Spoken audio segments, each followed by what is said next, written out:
The United States and Iran are holding a third round of nuclear talks today in Geneva, and it comes as more American forces deploy to the Middle East. President Trump is clear he does not want Iran to have a nuclear weapon, but Iran maintains it wants to continue to enrich uranium. For more on this, let's bring in CBS News contributor Masih Alinejad. Masih, so explain to people who are watching this, how much pressure will just having the U.S. military in the region put on Tehran to make a deal? And I did see a headline in the New York Times this morning that suggests, even with this massive buildup, that a couple of targeted strikes might be enough to bring the regime into submission. What are your thoughts?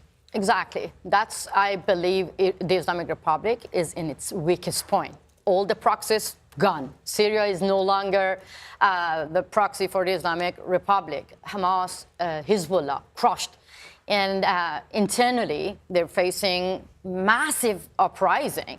And not only that, I believe that the only thing can actually help the Islamic Republic to survive is negotiation. Basically, they're actually labeling their own people, political prisoners, protesters, being supported by the U.S. They always use the term being supported by hostile government. Why? Because they believe that we are begging America to help them. But that's the Islamic Republic now begging America, begging the West to legitimize them by negotiating with them. And I want to say that clearly, the Islamic Republic is really, really good at negotiating. As President Trump once mentioned, that they never lose a negotiation, but a war, yes. So they're using diplomacy to buy time. That's very because simple. You don't think that they actually will ever let go of their nuclear ambitions? Not at all. You know, they're really good at cheating. Let's be very, very clear. A regime that's using machinery weapons against its own people, you really think that negotiating with them will stop them from having nuclear weapons? At all. It's in their DNA to expand their act of terrorism. To expand, like this is what the Islamic Republic say. When they say death to America, when they say death to Israel, they mean it.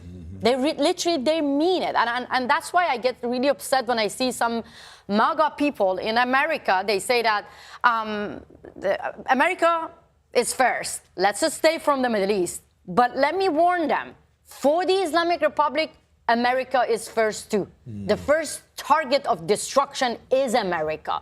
That's why when I see that left wing, now Ilhan Omar, suddenly out of nowhere, she came out, she put a anti-war, like she literally posted no to war with Iran. I'm like, where have you been? When the Islamic Republic waged war against its own people, unarmed civilians, they killed more than 40,000 people. And lefties, absolutely liberal, quiet. The right wing, we are anti-war. But if you really want to end endless war in the Middle East, you need to target the strategic strike against the root cause of the war, which is the Islamic Republic. So if talks, in your view, are a moot point here, negotiations wouldn't really result in anything. I just wonder if the U.S. does strike Iran, what that's going to mean for real people there. You know, you have family there. Exactly. It is beyond sad. When people listen to me, sometimes they say that, wow, this is Masih Alinejad asking America to bomb her country? No, I love my homeland. I have nobody here but all my family, my mom and my dad, my parents, my brothers, all my family, they live in Iran. Iran is being like a hostage in the hand of Islamic Republic. We're already facing a war, which, as I said, that the Islamic Republic going door by door, arresting the family members who bury their beloved one. So for us, we know that this diplomacy negotiation is actually a tool in the hand of the same regime, first, to rebuild their machinery weapons, oppression against their own people. But Masih, is bombing enough? Because I think that what We're not asking bombing. Let me correct you. Yeah, because why you say bombing? Look, let me give you some examples. No, meaning like what was carried out back last year, that strategic, that very targeted run that the president said obliterated at that time Iran's nuclear ambitions. Is the answer to do another one of those? Because if they can continue to rebuild even after a historic bombing that happened back in 2025, ultimately is the only solution for the United States, her partners, her allies to affect regime change. And you can only do that by actually putting boots on the ground. Exactly. And listen, as I always say that, last time in 12 Days War, the target was only military leaders. They didn't target the political leaders. And that has a significant message that the U.S.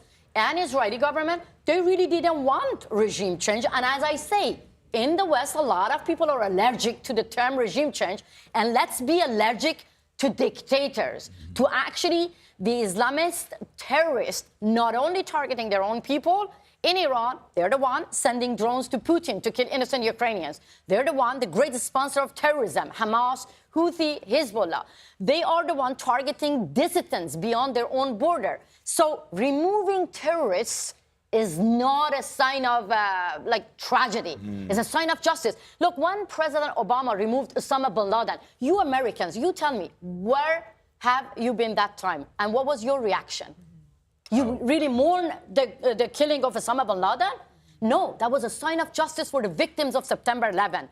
When President Trump removed Qasem Soleimani, suddenly the only people who were mourning Qasem Soleimani were people in CNN, let's say it, in the West, some Americans.